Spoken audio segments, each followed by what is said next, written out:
السلام عليكم ورحمة الله وبركاته.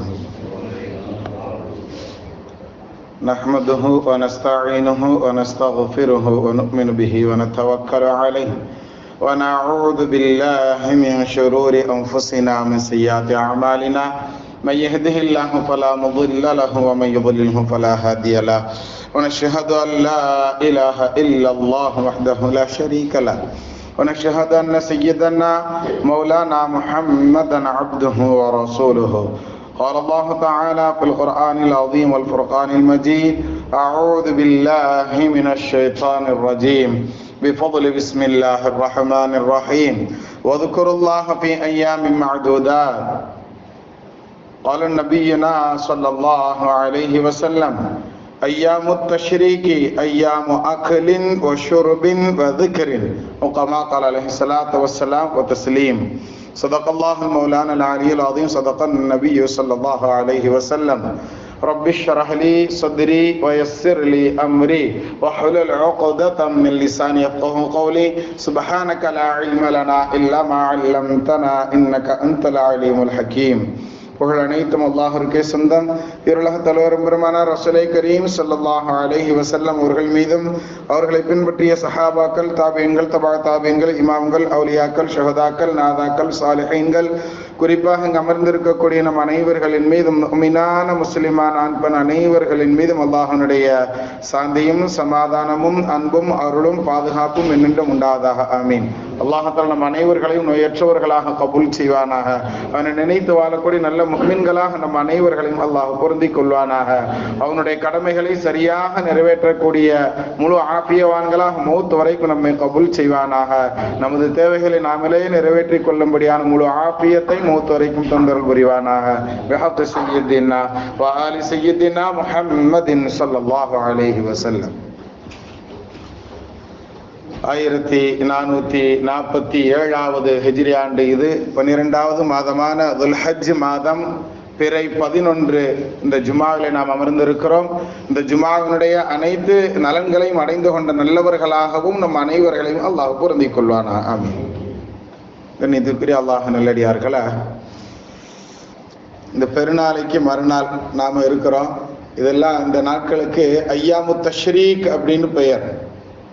என்ன பெயர்? ஐயாமு தஷ்ரீக். இஷ்ராக் அப்படின்னு சொல்லுவாங்க. இஷ்ராக் நேரம் வந்துருச்சுன்னா தொழுதுருங்க அப்படின்னு சொல்லுவாங்க இல்லையா காலையில். அதுலேருந்து வர்றதான் தஷ்ரீக் அப்படிங்கிறது. சூரிய உதயத்தை குறிக்கக்கூடிய ஒரு அர்த்தம் இதற்கு இருந்தாலும் இன்னொரு அர்த்தமும் உண்டு. என்ன அப்படின்னு சொன்னா, சூரியன் நல்லா சுட்டரிக்கும் பொழுது காய வைப்போம் பார்த்தீங்களா, அந்த காய வைக்கிறதுக்கு தஷ்ரீக்னு சொல்லுவாங்க. அதாவது நாம போட்ட குர்பானி கறிகளை எல்லாம் காய வைக்கக்கூடிய நாட்கள் என்பது அதனுடைய பொருள். உப்பு கண்டம் போடுற நாள்னு அர்த்தம். அப்ப அந்த நாட்களில் நாம் என்ன செய்யறோம் இருக்கிறோம். இந்த நாட்களை பற்றி நபி ஸல்லல்லாஹு அலைஹி வஸல்லம் அவர்கள் ரொம்ப அருமையாக சொல்லி தருவாங்க. நுபைசா ரலியல்லாஹு தஆலா அன்ஹா அவர்கள் சொல்லக்கூடிய ஒரு ஹதீஸ் இது. நபி ஸல்லல்லாஹு அலைஹி வஸல்லம் அவர்கள் சொன்னார்கள், ஐயாமு தஷ்ரீக், இந்த தஷ்ரீக்குனுடைய நாட்கள் அப்படிங்கிறது ஐயாமு அக்லின் வஷுர்பின், உண்ணக்கூடிய பருகக்கூடிய நாட்கள் இவை, வذிக்ரின், திக்ர் செய்யக்கூடிய நாட்களும் தான் அப்படிங்கிறத நபி ஸல்லல்லாஹு அலைஹி வஸல்லம் அவர்கள் சொன்னதாக இமாம் முஸ்லிம் ரஹ்மத்துல்லாஹி அலைஹி அவர்கள் தங்களுடைய கிதாபில் பதிவு செய்கிறாங்க. அப்ப இந்த நாட்களில் நாம் நோன்பு வைக்க கூடாதுங்கிறதுக்கு இந்த ஹதீஸை தான் நமக்கு என்ன செய்யறாங்க, இமாம்கள் தலீலாக சொல்லுவாங்க. இந்த 13 பிறை நாளை 14, அதாவது பிறை 11 இன்னைக்கு, நாளைக்கு பிற 12, நாளை மறுநாள் பிற 13. இந்த வெள்ளி சனி ஞாயிறு ஆகிய இந்த 3 நாட்கள் இருக்கிறது. இந்த 3 நாட்களுக்கும் ஐயாமு தஷ்ரீக் என்பது பெயர். இந்த ஐயாமு தஷ்ரீக் என்பதை நபி ஸல்லல்லாஹு அலைஹி வஸல்லம் அவர்கள் சொல்லும் பொழுது அருமையாக சொல்லுவாங்க. எப்படி? சாப்பிடுவதற்குண்டான நாட்கள். இந்த நாட்களில் நோன்பு வைப்பது கூடாது. இது நோன்பு வைக்கக்கூடிய நாள் அல்ல. இப்போ உதாரணத்துக்கு கடமையான நோன்பு இருந்தா கூட அந்த நோன்பை கதா செய்வதை இந்த நாட்களில் செய்யக்கூடாது அப்படின்னு ஒரு சட்டம் உண்டு. புரியுதுங்களா? அப்ப இந்த நாட்கள் இது பெருநாளுக்கு ஈக்குவலான நாள்.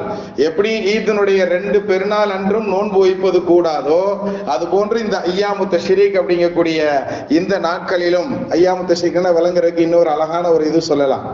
எந்தெந்த நாட்களில் ஃபர்லு தொழுகைக்கு பின்னாடி பள்ளியில இமாமு தக்பீர் சொல்லுவாங்களோ அந்த எது வரைக்கும் தக்பீர் சொல்லி அது 13வது நாளினுடைய அசர் வரைக்கும் தக்பீர் சொல்லும். இந்த 13வது அசர் வரைக்கும் ஐயாமு தஷ்ரீக்குன்னு பெயர். இப்போ அது வரைக்கும் நம்ம நோன்பு வைக்கிறது அப்படிங்கிறது நம்மளுடைய மார்க்கத்தில் கூடாத ஒன்று. அது ஃபர்லான நோன்புகள், கலாவான நோன்புகளாக இருந்தாலும் கூட அதை கூட நமக்கு என்ன பிடிப்பதற்கு அனுமதி கிடையாதுங்கிறதுக்கு நமக்கு முஸ்லிம் இமாம் ரஹ்மத்துல்லாஹி அலைஹி அவர்கள் பதிந்து வைத்திருக்கக்கூடிய இந்த ஹதீஸ் தான் நமக்கு தலீல், கண்ணியத்திற்குரியவர்களை. ஆக இந்த நாட்கள் எதற்குண்டானதுன்னு சொல்லும் பொழுது உண்பதற்கு பருகுவதற்குன்னு நபி ஸல்லல்லாஹு அலைஹி வஸல்லம் சொல்லிட்டாங்க.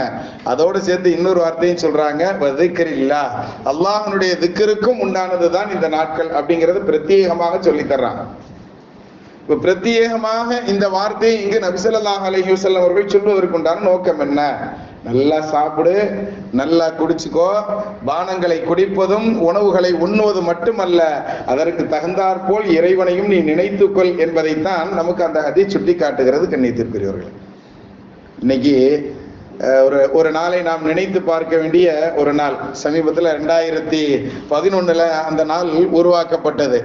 என்ன உருவாக்கி இருக்கிறாங்க? உலக அளவுல உண்டான பசியின் நாள். என்ன நாள்?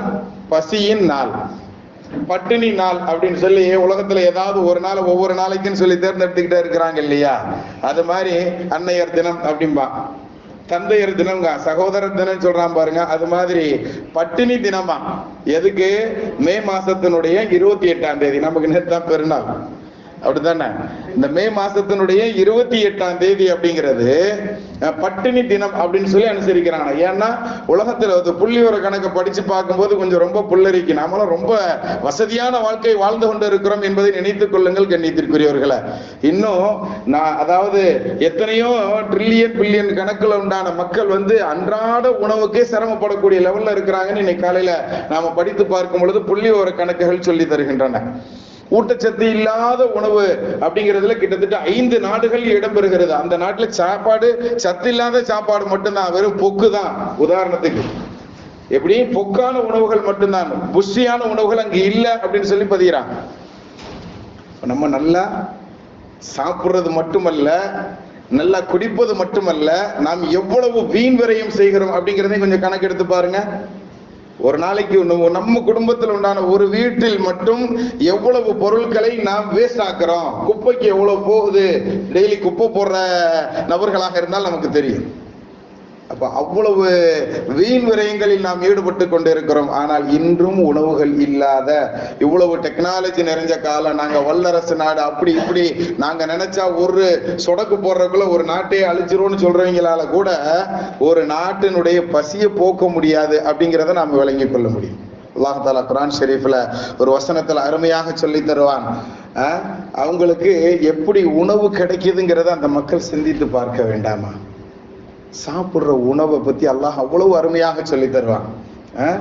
அந்த உணவு அப்படிங்கிறது அதை எப்படி நாம் கொண்டு வருகிறோம், அதனை அந்த தானியம் விளையிறதுக்கு நாம் எப்படி தண்ணி ஊத்துறோம், இந்த மாதிரி விஷயத்தெல்லாம் மனிதன் சிந்தித்து பார்க்க வேண்டாம்? அல்லாஹ் கேட்கிறான் குர்ஆன் ஷரீஃப்ல.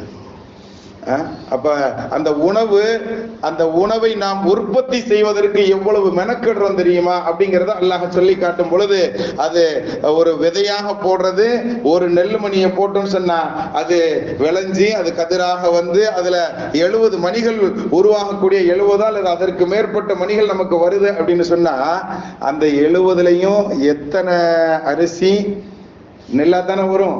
அந்த நெல்லு அது திரும்ப காய போடுறதுக்கு போய் அது வேக வச்சு அந்த தொழில்கள் எல்லாம் நீக்கப்பட்டு கடைசியில நம்மளுடைய தட்டுக்கு வர்ற வரைக்கும் அது பழைய நிறைய தடைகளை தாண்டி தான் நம்ம தட்டுக்கு வருது. உணவு தட்டுக்கு அங்க விளையக்கூடிய நெல்லு அங்கிருந்து நமக்கு அது எத்தனை இடங்கள் பயணம் செஞ்சுட்டு வருதுங்கிறத நெல்லை மட்டும் நீங்க கொஞ்சம் கவனிச்சு பார்த்தீங்கன்னா உங்களுக்கு தெரியும்.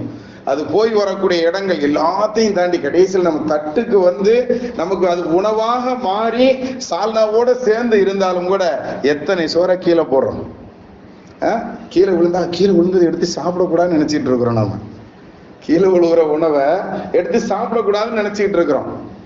வள்ளுவருடைய மனைவி கல்யாணமான உடனே சொன்னாராம், அவரு வாசுகி வள்ளுவர்னு சொல்லுவாங்க இல்லையா,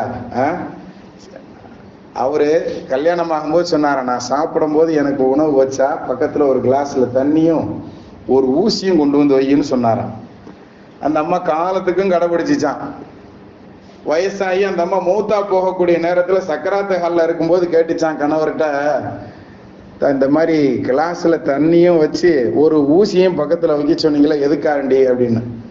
இப்போ அவர் சொன்னாராம், ஏதாவது சாப்பிட்ற பருக்கை கீழே விழுந்துருச்சுன்னா அந்த ஊசியால் அந்த பருக்கையை குத்தி அந்த தண்ணியில லேசா அலம்பிட்டு சாப்பிட்றதுக்காண்டி தாமா வைக்க சொன்னேன். ஆனா நீங்க ஒரு தடவை கூட யூஸ் பண்ணலையே. ஆமா, ஏன்னா எனக்கு கீழே கொட்டுறதுக்கு உண்டான சூழல்கள் ஏற்படலை அப்படின்னு அவர் சொல்றாருங்கிறது நமக்கு அவங்க ரெண்டு பேருடைய பர்சனல் வாழ்க்கையில உண்டானதை நாம படித்து பார்க்கும் பொழுது நமக்கு தெரிகிறது கண்ணியத்திற்குரியவர்கள். ஆனா நாம சாப்பிடும் போது சுப்ராவே விரிச்சிருந்தாலும் சுப்ரால சாப்பாடு விழுந்தாலும் அதை எடுத்து சாப்பிடக்கூடாது. தட்டை விட்டு கீழே விழுந்துட்டா எடுத்து சாப்பிடக்கூடாதுங்கிற மைண்ட் செட்லயே நாம் வளர்க்கப்பட்டு இருக்கிறோம். அப்படிதான் வளர்த்துக்கிட்டு இருக்கிறோம் பிள்ளைங்களை. சிந்தாம சாப்பிடணும், சிதறாமல் சாப்பிடணும். ஏன்னா அது பல ப்ராசஸ்களை தாண்டி அந்த அரிசிங்கிறது நம்ம தட்டு வரைக்கும் வந்திருக்குன்னு சொன்னா அது நமக்கு உண்டான ரிஸ்க்கு. கண்ணியத்திற்குரியவர்களை நபி ஸல்லல்லாஹு அலைஹி வஸல்லம் அவர்கள் அருமையான ஒரு ஹதீஸ்ல சொல்லுவாங்க. எப்படி சொல்லுவாங்க அப்படின்னு சொன்னா, ஒவ்வொரு நாம் உண்ணக்கூடிய உணவு தட்டு பாத்திரம் இருக்குது பாருங்க, இந்த பாத்திரம் துவா செய்யுமா. நாம சாப்பிடுற தட்டு துவா செய்யும். அது எப்படி துவா செய்யும் அப்படிங்கிறத நபி ஸல்லல்லாஹு அலைஹி வஸல்லம் அவர்கள் அருமையாக சொல்லி தருவாங்க. யா அல்லாஹ், ஷைத்தானுடைய தொடுதலை விட்டும் இவன் என்னை காத்து விட்டான், அதனால இவனுக்கு பரக்கத் செய்யணும் துவா செய்யுமா. யாருக்கு அப்படி துவா செய்யும்? யாரு ஷைத்தான் தட்டை தொடாதபடி சுத்தமா வலிச்சு சாப்பிட்டானோ அவனுக்கு தான் இந்த துவா கிடைக்கும். யாரு தட்டை வலிக்காம சாதா சீதாவாக அவன் பார்த்துக்கிட்டு இருக்கிறான், நம்ம பஃபேல நின்று சாப்பிட்டுக்கிட்டு இருக்கிறோம், இங்க போய் நம்ம வலிச்செல்லாம் சாப்பிட்டோம் அப்படின்னு சொன்னா செட் ஆகாது, கையை சூப்பி சாப்பிட்டோம்னு சொன்னா இங்கெல்லாம் ஒவ்வொருத்தன் ஒரு மாதிரி பார்ப்பான் அப்படின்னு நாம நினைச்சுக்கிட்டு சில சுன்னத்தான விஷயங்களை விடுறோம் பாருங்க. அவர்களுக்கு தட்டுல இருக்கக்கூடிய, அதாவது உண்ணும் பொழுது எந்தெந்த உணவுகள் எல்லாம் கீழே விழுகுதோ நம்மளுடைய வாய்க்குள்ள போகாம தவறுதோ அதுல எல்லாம் பரக்கத்து இருக்குன்னு விளங்கிக்கோங்க. அதை எடுத்து சாப்பிட்றதுக்கு தான் மேற்படியான். சைத்தான் ரொம்ப துல்லியமா கரெக்டா இருப்பான். அந்த மாதிரி தவறுன உணவுகளை நாம எடுத்து கொண்டு போய் டஸ்ட்பின்ல போடும் போது அல்லது நம்ம தட்டுல போட்டு கழுகுற எடுத்து கொண்டு போகும்போது அந்த தட்டுல உண்டான அந்த பரக்கத்தான உணவுங்கிறது, பரக்கத்துங்கிறது நிறைய இருக்கிறது நினைச்சுக்கிடாங்க. ஒரே ஒரு உணவுல முழு தேவைக்கு உண்டான பரக்கத்தும் அல்லாஹ் அதுல வைப்பதற்கு போதுமானவன். பரக்கத்துங்கிறது ஒத்த அரை அரிசியில கூட இருக்குங்கிறத விளங்கிக்குங்க. அப்ப அது போன்று நம்மளுடைய வாய்க்கு போகாம தட்டப்படுகிறதுனா அதை சைத்தான் சாப்பிட்றக்காண்டி தட்டி விடுறான்னு அர்த்தம். புரியுதா? ஏன்னா பெரும்பதி துவா சொல்லியே நம்ம தட்டுக்கிட்ட போறதே கிடையாது. பசி அகோர பசியில போய் உட்கார்றது, கையை கூட கழுகிறது கிடையாது. நாம அப்படித்தான் நாம் உண்டு கொண்டு இருக்கிறோம். இவ்வளவு டெக்னாலஜி நிறைஞ்ச காலத்துல கூட நார்மலாக நல்ல முறையில கை வாய் கழுகிறது, குறைஞ்சபட்சம் கையையும் வாயையும் மட்டுமாவது கழுகி கொண்டு வாயோட சேர்த்து மூக்கையும் கழுகணும் அப்படிங்கிறது வபு அப்படின்னு சொல்லுவாங்க. உது செய்யறதுன்னா தொழுகைக்காக நாம செய்யக்கூடிய உது. வது அப்படிங்கிறது கைவாய் மூக்கு கழுகுவதற்கு பெயர் வது செய்யறது. இது செய்யாம நபி ஸல்லல்லாஹு அலைஹி வஸல்லம் சாப்பிட போக மாட்டாங்க. அது மாதிரி நாம சாப்பிட்றதுக்கு முன்னாடி கைவாய் கழுகிட்டு நல்ல முறையில சுத்தமான முறையில உட்கார்ந்து எப்படி நம்ம மார்க்கம் சொல்லி தருதோ அந்த அடிப்படையில் நாம உண்ணுவதற்கு முயற்சி செய்யணும். அப்பதான் நம்ம சாப்பிடக்கூடிய பரக்கத்தான் ஒன்றும் நம்மளை விட்டு தவறாம இருக்கும். அப்படி தவறுதுன்னு சொன்னா அதை எடுத்து கழுகி சாப்பிட்றதுக்கு உண்டான முயற்சிகள்லையும் இருக்கணும். அந்த வாசலை மறைச்சு உட்காரங்க, இப்படி வாங்க, இங்க இடம் இருக்கு பாரு, வர்றவங்க எல்லாம் அப்படியே உட்காந்துட்டா அந்த தாண்டி தான் வருவாங்க. தாண்டி வருபவர்கள் அப்படிங்கிறது ஒரு பாவமான காரியம். ஒரு முஃமினை இன்னொரு முஃமின் தாண்டுதல் அப்படிங்கிறது ஒரு பாவமான காரியம். இப்ப பாருங்க, இப்ப இவ்வளவு நம்ம அடைச்சு உட்காந்துருக்கோமா, நேரா ஒருத்தவங்க கரெக்டா இங்க உட்காருவாங்க, எனக்கு காலி இடம் இருக்கான். அப்படி கொஞ்ச நேரத்துல ஒரு நபர் வருவாங்க பாருங்க. இப்ப இது மாதிரிதான் சூழல்கள் இருக்கும். அதாவது தாண்டி கொண்டு வருதல் அப்படிங்கிறது நம்ம மார்க்கத்துல தடை செய்யப்பட்டது. எங்க இடம் இருக்கோ அங்கனுக்குள்ள உட்கார்ந்துக்கிடணும். அதுதான் நம்மளுடைய மார்க்கம் அனுமதிக்கக்கூடிய விஷயம். அல்லாஹ் தஆலா கபூல் செய்யட்டும். அப்படி ஏன் தாண்டி வர்றாங்கன்னா முன்னாடி இடம் இருக்கிறதுனால தானே வர்றாங்க. அதனால நம்ம என்ன செய்யணும், உட்காரும் பொழுதே நம்மளுக்கு தெரிஞ்சவர்களை நம்ம சொன்னா கேட்கிற மாதிரி ஆட்களை அப்படியே கஞ்சாடையிலே என்ன செஞ்சிடணும், முன்னாடி கொண்டு நாம அமர வச்சிடணும். நாம முன்னாடி போய் உட்கார்ந்துட்டு தான் அடுத்தவங்களை நாம என்ன செய்யணும், கூப்பிட முடியும். அது மாதிரி நாம பாத்துக்கலாமா? இன்ஷா அல்லாஹ். அல்லாஹ் தஆலா கபூல் செய்யட்டும். அப்ப அந்த உணவுகள் சாப்பிடக்கூடிய அந்த விஷயங்களில் நம்ம மார்க்கம் இவ்வளவு விஷயத்தை சொல்லித்தரு. அப்ப யாரு சாப்பிடக்கூடிய தட்டுல உணவை ஒரு பருக்கதானே அப்படின்னு தக்காளி பயிலுக்கு சாப்பிட மாட்டாங்க. சால்னால போட்டிருக்கிற தக்காளியை சூப்பிட்டு வைப்போன்னு கூட கிடையாது, அப்படியே எடுத்து அப்படியே வைப்பான். கருவேப்புல்லு அவ்வளவு தூரம் நம்ம சிரமப்பட்டு வாங்கி கழுகி ஹோட்டல் கடையில் ஆக்குற மாதிரி வீட்டில் ஆக்க மாட்டாங்க. அதை எத்தனை தடவை கழுகி அதை சுத்தமா ஆத்து அதை கெட்டுப்போம். லேசா கருப்படிச்சிருந்தா கூட காஞ்சி போயிருந்தா கூட போடாம நல்லா ஃப்ரெஷ்ஷா இருக்கிறதா பார்த்து நம்மளுக்கு கருவேப்புலாம் போட்டு தாளிச்சு சால்னால போட்டிருந்தா அந்த பயில அப்படி சாப்பிடும்போது எடுத்து அப்படியே தட்டு உரத்தை வச்சிருவான். சரி, கருவேப்பிலை தானே எடுத்து வைக்கான்னு விட்டோம்னா அதோட சேர்ந்து எத்தனை பருக்கைகள் ஒட்டி கொண்டு இருக்கும் கொஞ்சம் யோசிச்சு பாருங்க. இதோட கொண்டு போய் நாம போடும்போது அந்த தட்டை செய்தா என்ன செய்வான், அதுல எதுல பறக்கத்து இருக்கோ அதை மட்டும் தான் கொண்டு போய் நவட்டுவான் இப்லீஸ். ஏன்னா அவனுக்கு தேவை பறக்கத்து, அவனு அதை பத்தி நல்லா தெரிஞ்சிருக்கிறான். அப்ப அவன் போய் அந்த பரக்கத்துல கை வைக்கும் போது அந்த தட்டு பதுவா செய்யுமா. நபி ஸல்லல்லாஹு அலைஹி வஸல்லம் அவர்கள் சொல்றாங்க, இப்னு மாஜா இமாம் ரஹ்மத்துல்லாஹி அலைஹி அவர்கள் தங்களுடைய ஹதீஸ் கிதாபில் பதிவு செஞ்சிருக்கிறாங்க, அந்த தட்டு பதுவா செய்யும் அந்த மனிதனுக்காக வேண்டி, இறைவா இப்லீஸை என்னை தொட விட்டு விட்டான், இவனுடைய வாழ்க்கையில அருளை கொடுக்காத. நம்மளே தான் நமக்கு தலையில என்ன செஞ்சுக்கிறோம், வாங்கி போட்டுக்கிறோம். நாம சாப்பிடக்கூடிய தட்டு செய்யக்கூடிய பதுவாவினால தான் நம்மள்ட்ட நிறைய வருமானம் வருது. ஆனா வர்ற ஸ்பீடுல எங்க போகுதுன்னே தெரியலன்னு சொல்றேன்னா இதுதான் அதுக்கு காரணம். நிறைய காரணங்கள் உண்டு, அதுல இதுவும் ஒரு காரணம் கண்ணியத்திற்குரியவர்களை.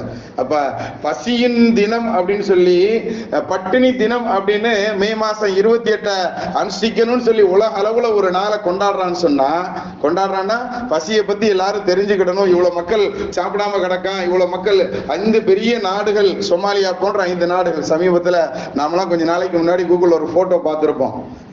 ஒரு கழுகு இறக்கி விரிச்சிட்டு இப்படி நிற்கும், பக்கத்துல ஒரு சிறுவன், சொமாலியா நாட்டினுடைய கருப்பினத்து சிறுவன் ஒருவன் எலும்பு கூடு மாதிரி, எலும்புலாம் தெரிகிற மாதிரி வரிச்செலும்போட ஒருத்தன் படுத்து கிடக்கிற மாதிரி, அந்த பையன் எப்ப சாகுவான் அந்த கழுகு திங்க போற மாதிரி இருக்குங்கிற மாதிரி உண்டான அந்த படங்கள் கூகுள்ல ரொம்ப ட்ரெண்டிங்கா போனது, நம்மளாம் பார்த்திருப்போம் அந்த போட்டோவை.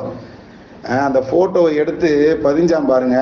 அவனை பார்த்து எல்லாரும் நெட்டிசன்கள்லாம் கேள்வி கேட்டாங்களாம், எப்பா நீ போனதே எதுக்காண்டி போயிருக்கிற, போட்டோகிராஃபிங்கிறது உன்னுடைய கனவு, நீ அந்த கனவை நீ என்ன செஞ்சுட்ட, அடைஞ்சிட்ட. அந்த போட்டோ தான் உலகத்திலேயே சிறந்த போட்டோன்னு சொல்லி அவனுக்கு பெரிய உயரிய அவார்டும் கிடைச்சிருச்சு அந்த மனிதனுக்கு. யாருக்கு? போட்டோ எடுத்த ஆளுக்கு.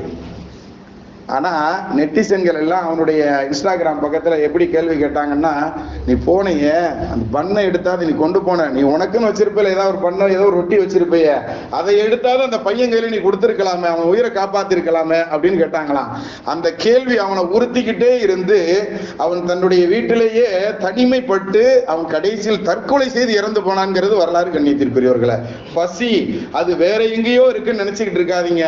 சிலர்களுடைய உணர்வுகள், சிலர்களுடைய பசிகள் சிலர்களுடைய உயிரை கூட எடுக்கும்ங்கிறதுக்கு இதெல்லாம் உதாரணம். ஆனா நம்ம எவ்வளவு வேஸ்ட் பண்றோம்.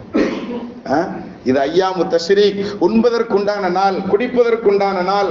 இந்த நாட்களில் அதிகமாக இறைவனை நினைக்கணுங்கிறதற்குண்டான நாள்ங்கிறத நமக்கு நபி ஸல்லல்லாஹு அலைஹி வஸல்லம் சொல்றாங்க. இது சாதாரண நாள் அல்ல, நோன்பு வைக்க கூடாத நாள் அப்படின்னா சாப்பிடுறதுக்குண்டான நாள், உண்பதற்குண்டான குடிப்பதற்குண்டான நாள். அதோடு சேர்த்து நபி அவர்கள் 3ஆவதாக சொல்லும் பொழுது இறைவனையும் நினைத்துப்பார், உன்னை எந்த அளவுக்கு லெவல்ல வச்சிருக்கிறான், உன்னை எவ்வளோ, அதாவது பட்டினியாக கிடந்து இறக்கக்கூடிய சூழலில் இருக்கக்கூடிய மக்கள், அவர்கள் பிறந்த நாடு, அவர்கள் எந்த தாய் தந்தையருக்கு பிறந்தார்களோ அவங்களுக்கெல்லாம் இல்லாம உன்னை இப்படிப்பட்ட நாடுல எல்லாம் வச்சிருக்கானே அப்படின்னு நினைச்சு பாக்குறியா நீ திக்ர் அப்படின்னு சொன்னா, வெறும் தஸ்பீஹை எடுத்துக்கிட்டு நாம உருட்டிக்கிட்டே இருப்பது அது போன்ற திக்ருங்கிறது நீங்க நினைச்சுக்கிட கூடாது. திக்ர்னா இறைவனை எண்ணி பார்ப்பது, இறைவனை எந்தெந்த வழிகள் எல்லாம் நினைக்கிறோமோ இதற்கு எல்லாமே திக்ர்னு சொல்லப்படும். கண்ணியத்திற்குரியவர்களை, சாப்பிடுறோம், நம்மளுக்கு கொடுத்திருக்கிறானே ரப்புன்னு ரப்ப நினைச்சு பார்க்க அப்படிங்கிறதான் நமக்கு நபி ஸல்லல்லாஹு அலைஹி வஸல்லம் அவர்கள் அந்த ஹதீஸ்ல சொல்லி தர்றாங்க. உண்பதற்குண்டான நாள், குடிப்பதற்குண்டான நாள், அதே மாதிரி இறைவனையும் கொஞ்சம் நீ நினைத்து பார்ப்பதற்குண்டான நாட்கள். இந்த நாட்களிலாவது இறைவனை நினைத்து பாருங்கிறதான் நபி ஸல்லல்லாஹு அலைஹி வஸல்லம் சொல்றாங்க. ஆரம்ப காலத்துல ஹஜ்ஜுக்கு போனவங்க எல்லாம் இந்த ஐயாமு தஷ்ரீக்கினுடைய நாட்கள்ல மினால தான் என்ன செஞ்சிருப்பாங்க, தங்கி இருப்பாங்க. இப்பயும் அப்படித்தான் தங்கிக்கிட்டு இருக்கிறாங்க. இந்த கல்லெறியறதெல்லாம் மினாலதான், அந்த ஷைத்தானுக்கு கல்லெறிதல் அப்படிங்கிறது மினாலதான் நடக்கணும், மினாலதான் எரிதல்ங்கிறது ஏற்படும். இப்ப அந்த இடத்துல தங்கி இருக்கும்போது ஹஜ்ஜெல்லாம் கிட்டத்தட்ட முடிஞ்ச மாதிரி தான், முக்கால்வாசி ஹஜ்ஜு முடிஞ்சு போயிருச்சுன்னு வச்சுக்கோங்களேன். கல்லெறிஞ்சாச்சு அப்படின்னு சொன்னா தபகு கொடுத்து மொட்டை அடிச்சுட்டு என்ன செஞ்சிட வேண்டியதான், எஹராமாட கலையிறது தான். அடுத்து ஒரு அந்த மொட்டை அடித்தல் தபகு கொடுக்கறது மட்டும்தான் உண்டான வேலை. அப்படிங்கிறனால அந்த கல்லறிதல் இருக்கிற வந்துருச்சுன்னா ஹஜ்ஜெல்லாம் முடிஞ்ச மாதிரிங்கிறனால ஹாஜிகளுக்கு மத்தியில ஒரு சோர்வு ஏற்பட்டுரும். ஆரம்ப காலத்துல என்ன செஞ்சாங்க அப்படின்னு சொன்னா, அந்த நேரத்துல உட்காந்து தங்களுடைய குடும்ப புகழை பேசுவாங்களாம். எங்க குடும்பம் எப்படிப்பட்ட குடும்பம் தெரியுமா, நாங்க யார் பாரம்பரியம் தெரியுமா அப்படின்னு சொல்லி தங்களுடைய மூதாதையர்களை பற்றி தங்களுடைய பெற்றோர்களை பற்றி என்ன செய்வாங்களா, ரொம்ப அந்த குர்ஆன் ஷரீஃப்ல அல்லாஹ்வே சொல்லுவான், கذிக்ரிக்கும் ஆபாஅக்கும் அப்படின்னு சொல்லுவான். நீங்க எப்படி மினார் டென்ட்ல உட்கார்ந்துக்கிட்டு மினால உட்கார்ந்துக்கிட்டு அதாவது உங்களுடைய முன்னோர்களை பற்றி உங்களுடைய பெற்றோர்களை பற்றி பேசுறீங்களோ அதை விட அதிகமாக அல்லாஹ்வை பற்றி நீங்கள் பேசுங்கள், அல்லாஹ்வை பற்றி நினையுங்கள் அப்படின்னு அல்லாஹ் சொல்லித்தான். அப்ப அது மாதிரி நாம திக்ரு செய்யணும் அப்படிங்கறதுக்கு உண்டான ஒரு வழிகோலையும் அல்லாஹ் தஆலா நமக்கு சொல்லி காட்டுறானா. எப்படி நீங்க திக்ரு செய்யணும்னு சொன்னா, முன்னோர்கள் எப்படி உங்களுடைய முன்னோர்களை பற்றி நீங்கள் பேசிக் கொள்கிறீர்களோ அதை விட அதிகமாக நீங்கள் என்ன செய்யுங்க, அல்லாஹ்வை நினைப்பதின் பக்கம் வாருங்கள் அப்படின்னு அல்லாஹ் சொல்றானா. அப்படிப்பட்ட அந்த ஐயாம், அந்த நாட்கள் எதுங்கிறத, அந்த ஹஜ்ஜினுடைய நாட்களை பற்றி அல்லாஹ் குர்ஆன் ஷரீஃப்ல சொல்லும்போது ரொம்ப அருமையாக சொல்லுவான். வதுகுருல்லாஹ ஃபி ஐயாமின் மஅதூதாத், அந்த குறிப்பிட்ட நாட்களில் அல்லாஹ்வை அதிகமாக நீங்கள் நினைத்து பாருங்கள். அல்லாஹ்வை நினைக்கணும். அந்த குறிப்பிட்ட நாட்கள்னா எதுனா, இந்த ஐயாமு தஷ்ரீக்கினுடைய நாட்கள் தான். பெருநாளுக்கு அடுத்த முதல் நாள், அதுக்கு அடுத்த நாள், அதுக்கு அடுத்த நாள், பிற 11, பிற 12, பிற 13ங்கிற இந்த 3 நாட்கள் ஐயாமு தஷ்ரீக், குறிப்பாக இறைவனை நன்கு அதிகமாக நினைக்க வேண்டிய நாட்கள் அப்படிங்கிறத நமக்கு அல்லாஹ்வும் குர்ஆன் ஷரீஃப்ல ரொம்ப தெளிவுபடுத்தி சொல்லுவான். நமக்கு உண்ண கொடுத்த, நமக்கு பருக கொடுத்த, அவனை நினைப்பதற்குண்டான தௌஃபீக்கையும் கொடுத்த அல்லாஹ்வை அதிகமாக நாம் திக்ரு செய்வோம், நினைப்போம். அல்லாஹ் அப்படிப்பட்ட பாக்கியவான்கள் நம்மை கபூல் செய்வானாக. வஹக்க சய்யிதினா வ ஆலி சய்யிதினா முஹம்மதின் ஸல்லல்லாஹு அலைஹி வஸல்லம். சுன்னத்துல்லாஹ்வர்கள் தொழுது கொள்ளுங்கள்.